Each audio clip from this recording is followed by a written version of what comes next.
Сіздердің мына ертегі ұқсас есептеріңіз әдемі, триллион, миллиард деген. Мен ондайға тілі келмейтін сайлаушылардың сұрағын қойғым келіп отыр. Нақтылы барлығыңызға негіз бұл сұрақ, бірақ нақты жауап беру. Еңбек және халықты әлеуметтік қорғау министрінің орынбасары Сағындықова Назгүл Ерікқызы бар ғой осында. Өте қуаныштымын. Қолыңызда қаламсап пен парақ болса алсаңыз жақсы болатын еді. Мен сізге цифрлар келтірейін. Өйткені сіздер цифрды жақсы көресіздер. Бұл қарапайым арифметика. Орташа статистикалық отбасының бір айлық шығындары. Сіздердің министрлік ең төменгі айлық 85 мың теңге деді.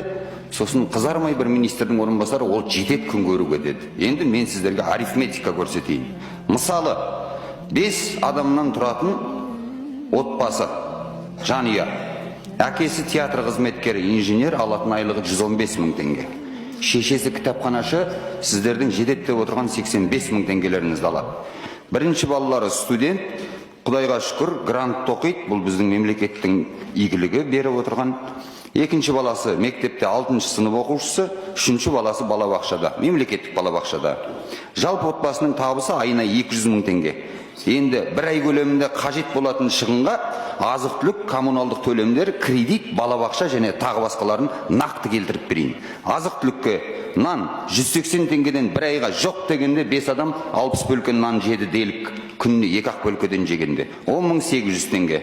Сүт 810 теңгеден 10 литр дейік ең кемінде 8.100 теңге. Шай 500 теңгеден бір қорабы 5 қорабы алды дейік, бұлыңыз 2,5 келі 1800 теңге. Макарон 325 теңгеден 12 келіңіз 3900 теңге. Жұмыртқа 60 теңгеден 20 жұмыртқа 1200 теңге. Гречка бір келісі 280 теңгеден бір айда 3 келі гречка жегенде 840 теңге. Ұн 3700 теңге 10 келісі. Май 1 литрінің бағасы 4000 теңге болғанда, бұл күнбағыс майы, сары май жоқ бұның ішінде.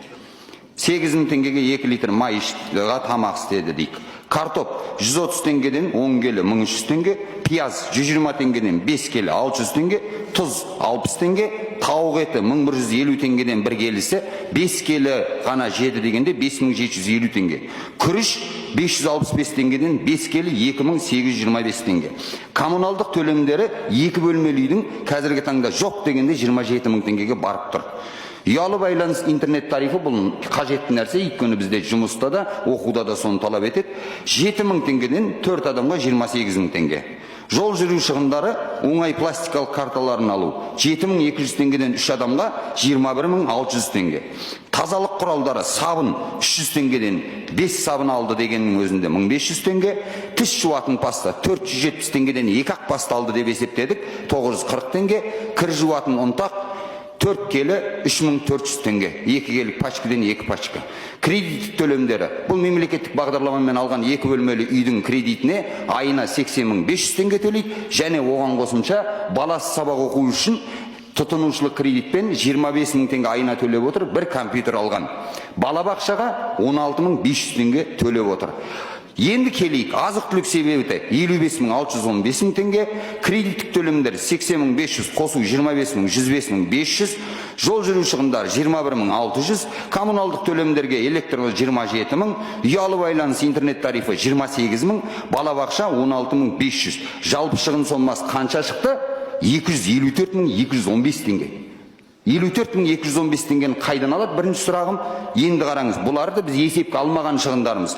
Дәрі-дәрмек, дәрумендер, киім, канцеляриялық құралдар, ойыншық, демалыс, ойын сауық, үй жиһаз, техника, азық-түліктен сиыр еті, қой еті, жылқы еті дегенді мүлдем жемейді, жеміс-жидек дегенді мүлдем жемейді, сары май дегенді мүлдем жемейді, балық дегенді мүлдем жемейді, кәмпит тағы басқасын мүлдем жемейді. Өзге шаруашылық тауарлардан шампунь, су сабынды мүлдем қолданбайды, крем және тағы басқасын мүлдем қолданбайды. Делік. Енді сіздердің министрліктеріңізге үлкен сұрақ, мен бұны ашық хат қылып министрлеріңізге де әлеуметтік желіден жариялайын. Қалай есептедіңіздер және осы отбасы қалай күн көреді?